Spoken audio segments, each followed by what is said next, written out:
Seguimos ascendiendo y nos encontramos ahora con el útero. El útero es una cámara muscular gruesa que se abre en el techo de la vagina y su posición es muy característica. Suele inclinarse hacia adelante sobre la vejiga. Esta inclinación hacia adelante tiene el nombre también de anteverso flexo. Hay ciertas variantes en esta posición, pero la más común es la de la posición hacia adelante. El útero tiene una forma de pera con una curvatura superior que se le denomina fondo. Tiene una parte media, que es la parte más prominente, que se denomina cuerpo, y una parte distal cilíndrica, que es el cérvix. Mide aproximadamente 7 centímetros de largo, estamos hablando de un útero no grávido, 5 centímetros en la parte más ancha del útero y 3 centímetros de grosor. La luz del útero es de forma triangular y sus esquinas se comunican con la trompa uterina. En el útero no grávido, este espacio es prácticamente potencial. Se comunica con la vagina a través de un conducto, que es el canal cervical, como ven aquí. Y este canal cervical tiene dos extremos, un extremo interno, que es el orificio cervical interno, y un extremo externo, que es el orificio cervical externo, denominado con las siglas OCE para el externo y OCI para el interno. La pared del útero está compuesta por 3 capas. Tiene una capa interna, que es el endometrio, una capa media, que es el miometrio, compuesta por músculo liso, y una capa externa, que es el perimetrio. En cuanto a la histología del endometrio, podemos observar que está tapizada por un epitelio simple, cilíndrico, algunas células con vellosidades, no son tan desarrolladas, pero tienen algunas vellosidades, y por debajo del epitelio encontramos al estroma, o también denominada lámina propia.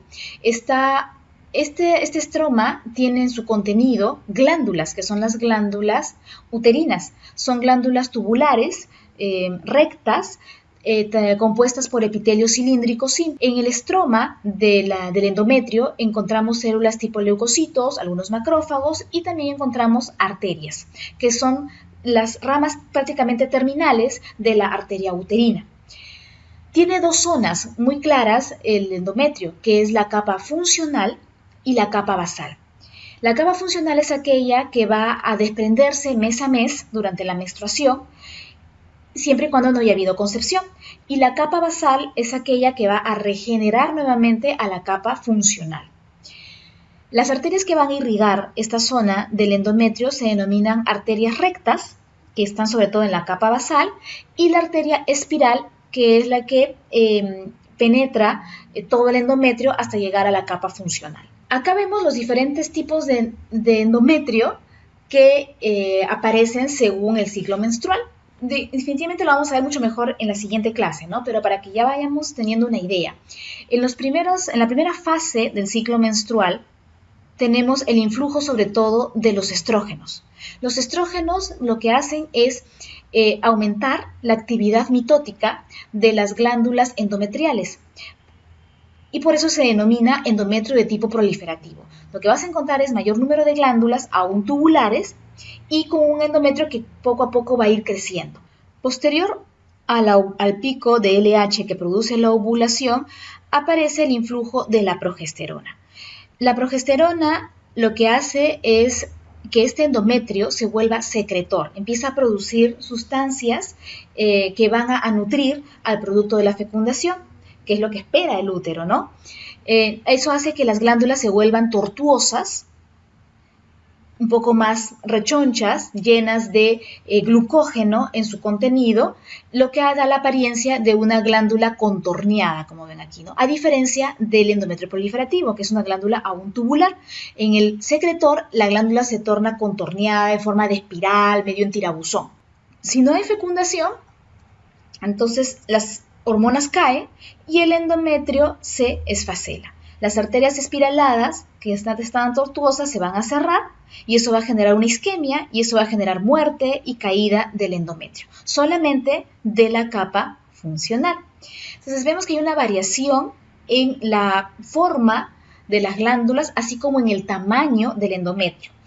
Después de la menstruación, el endometrio puede tener un grosor de medio milímetro, 0,5, pero en la fase secretora, que es la fase en la cual ya proliferó, ha crecido y está todo ahí tortuoso, llega a tener un grosor de 5 milímetros. Entonces vean que este cambio hormonal genera un cambio estructural y funcional en el endometrio.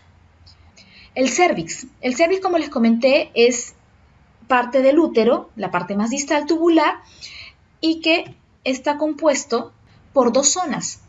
Tiene una zona interna que se llama endocérvix, que vendría a ser esta zona, y una externa que se llama exocérvix. Tiene sus diferencias histológicas, por supuesto. El endocérvix está compuesto por glándulas tubulares, secretoras de moco, revestidas por un epitelio cilíndrico con algunas células ciliadas aisladas. En cambio, el exocérvix es de un epitelio escamoso de varias capas, o sea, estratificado, sin queratina. Las glándulas cervicales producen una secreción, que es el moco cervical, que tiene ciertos cambios de acuerdo en qué fase del ciclo menstrual estemos. En la primera fase y sobre todo durante la ovulación, el moco es muy filante, o sea, no es viscoso, y para permitir la entrada de los espermatozoides. Post-ovulación, donde se supone que ya ha habido concepción, el moco se torna espeso y viscoso. Igualmente, el pH cambia. El pH durante la ovulación es un pH más alcalino, para que de alguna manera favorece a los espermatozoides, a diferencia si fuese posovulación, en el cual el pH se torna más ácido. El moco durante la ovulación tiene gran cantidad de iones de tipo sodio, potasio y cloro que cuando este moco se cristaliza al medio ambiente toma esa forma de helecho. Esto me indica que la mujer está ovulando. Entonces sirve como método para conocer el momento óptimo de la fecundación. Cuando la mujer no está ovulando, la cristalización no es así, no tiene forma de helecho. Entonces es una manera indirecta de saber si es que es el momento no adecuado para la concepción. Este es un corte de cérvix, vemos aquí epitelio escamoso, estratificado, y vean que aquí hay un epitelio de tipo cilíndrico. Esto es endocérvix y esto es exocérvix. Y algo que me olvidaba. Las glándulas endocervicales pueden obstruirse y formar estas estructuras medio quísticas que se denominan quistes de Nabot. Estos quistes de Nabot son totalmente benignos y no causan sintomatología alguna. La zona de transformación es este espacio donde justo cambia el epitelio exocervical al endocervical. Entonces vamos a hacer un zoom ahí.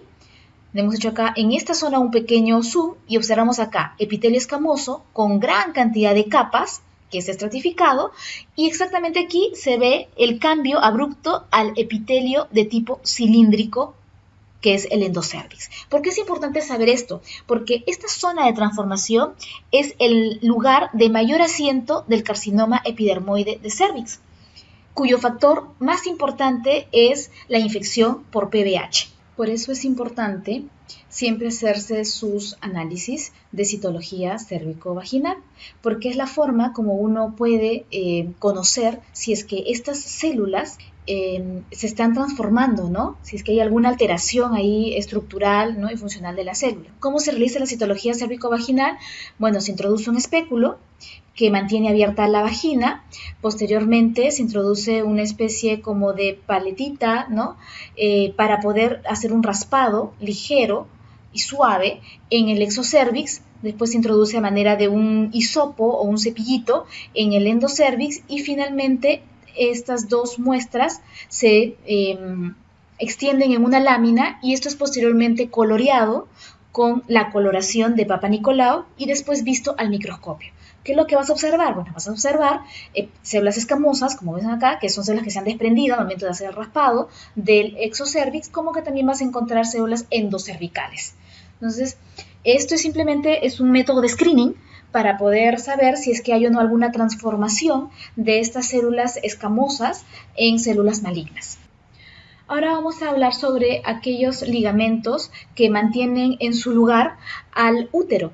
Los ligamentos son tejido conectivo, en realidad es parte del peritoneo que se repliega por encima del útero y forma estas a manera de pliegues que mantienen unido al útero con la cavidad pélvica. Entonces, tenemos en primer lugar al ligamento ancho, que es el ligamento más grande que ven aquí. Es este de acá, ¿no? Y está compuesto a su vez tiene dos partes. El mesosalpinx, que une, como ven aquí, a la trompa, mantiene unida la trompa, y el mesometrio, que mantiene unido, ¿no?, a la cavidad pélvica con el útero. O mejor dicho, que mantiene unido al útero con la cavidad pélvica. Luego tenemos los ligamentos cardinales. Obviamente, esto es a ambos lados, ¿ok?, del útero. Los ligamentos cardinales mantienen al cérvix con la cara lateral, mantienen la cara lateral del cérvix unido a la pelvis. Luego tenemos el ligamento útero-sacro, que mantiene unido o en su sitio la cara posterior del útero al sacro. Son también dos ligamentos. Y tenemos también al ligamento redondo, que es este pequeño de acá, que pasa a través del conducto inguinal y termina en los labios mayores. Entonces, acá tenemos un resumen de lo que hemos comentado. El ligamento ancho con su mesosalpinx y mesometrio sostiene al útero, el cardinal sostiene al cérvix y la porción alta de la vagina, el ligamento útero-sacro, la cara posterior del útero al sacro, y el ligamento redondo que va desde la cara anterior del útero al canal inguinal y a los labios mayores. Asimismo, tenemos también más que un ligamento, es un repliegue, ¿no?, que hace el peritoneo en la cara anterior y en la cara posterior. Y eso genera una especie de bolsa, como ven aquí, ¿no? O sea, es que se repliega y forma como un fondo de saco. Tenemos entonces una bolsa vesicouterina y una bolsa rectouterina, o también llamada el fondo de saco de Douglas, que es esta de acá, la bolsa rectouterina. Y nuevamente les hago recordar que la protrusión que hace el cérvix en el canal vaginal genera también dos espacios, ¿no?, dos repliegues de la vagina que se llama fornix, fornix anterior y fornix posterior. En cuanto a la vasculatura del útero, está dada principalmente por la arteria uterina. Esta va a ingresar a través del perimetrio, va a empezar a dividirse y formar las arterias arcuatas o arqueadas. Esta arteria arqueada va a seguir en su trayecto hacia el endometrio. Se va a transformar en arteria recta y finalmente en la arteria espiral. La irrigación del útero también está dada por una rama de la arteria ovárica. Esta arteria ovárica es una arteria que, irriga principalmente al ovario, pero tiene una rama uterina, que ven aquí, que se va a anastomosar con la arteria uterina propiamente dicha, que proviene de la ilíaca interna. Ojo que la arteria ovárica es rama directa de la aorta abdominal. Entonces, la función del útero es, primero, transporte de espermatozoides hacia la trompa uterina. Ahí se encuentra el lugar de implantación y nutrición del producto de la concepción. Tiene una función de contracción durante el parto y obviamente tiene también una función de la caída en el ciclo menstrual, puesto que el endometrio tiene que caer durante la menstruación.